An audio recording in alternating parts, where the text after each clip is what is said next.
I have a question of the author. Senator Allen, will you take a question? Absolutely. Please proceed. So I listened to your presentation, and you seem to be laser focused on keeping the parks open and trying to make the program, OHV program, work. But then I read the analysis, and every off-road organization that I'm aware of in California is opposing the bill. Could you shed some light on that? I mean, it always strikes me that when I'm helping a person, they generally support me helping them. So I'm wondering what the confusion is. Really appreciate the opportunity to answer that question, Senator. You know, there's something that everybody agrees on. We ought to reauthorize the program. We ought to make sure that that it's able to move on into the future. We want to make sure that the green sticker registration fee continues. So those are areas of shared agreement. The question becomes, what lessons ought we learn from all of the things that have transpired in the last 10 years, and how do we make this program a little bit more environmentally sustainable? The folks who are involved in the off-road community want us to reauthorize with no new programs put in place, no response to all of the things that have happened, the Parks Forward Commission report, the health study, the litigation that's been going on in Alameda. It's my feeling that we ought to respond to what's happened in the last 10 years and put in place some more environmental protections. You know, my only involvement in this bill is to try to allow the program to go forward in a more environmentally sustainable way. Now, they're going to push back. I get that. And their folks are doing their job, negotiating as hard as they possibly can. I've got environmental folks on the other side who think we've already, made too many amendments and given up too many things on the environmental sustainability side. That's part of our tough job as legislators. You've got two sides who've got valid concerns, and we're going to try to work out some solution that ultimately allows the program to go forward, allows people to continue to recreate, but do it in a more environmentally sustainable way. But obviously the folks who are in that community, as is typical, are not going to want any new protections because they want to be able to do their own thing as they did before. But the fact is that there are real impacts here, and we want to make sure that we put in place some protections to learn from the past and make it a more environmentally sustainable program.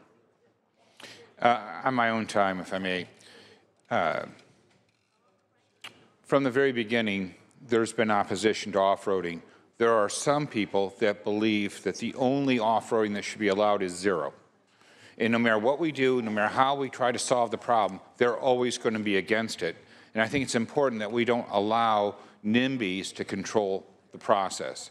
I will tell you that I think it was 10 years ago, they shut down a lot of Glamis because of the milk fetch plant. And they went out and they said that it had been reduced dramatically.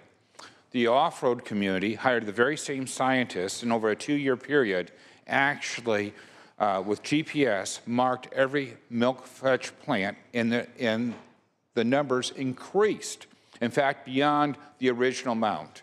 And then they had to go back to court and say, look, we've been great stewards of the desert. Can we have access again? That was an uphill battle each and every time. Off-roaders come in all stripes. They're Republicans, they're Democrats, they're independents.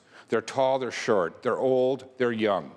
But the one thing that we know is they go out as families, they recreate as families, and when in a world full of drugs and things trying to break up the family, this is one of those family sports that everybody participates in, and it draws people together. I would urge that, I can't support it today, but I would urge that you would think long and hard about how you move forward, and that you don't allow NIMBYs to destroy what is an over $1 billion industry in California. And I know the joy that comes from off-roading and the family life that is built around off-roading. And I know that every one of these groups that's in opposition has a day in the desert or a day at the park where they clean up and fix things.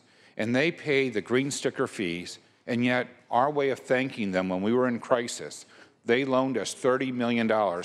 In that crisis, we haven't repaid that money.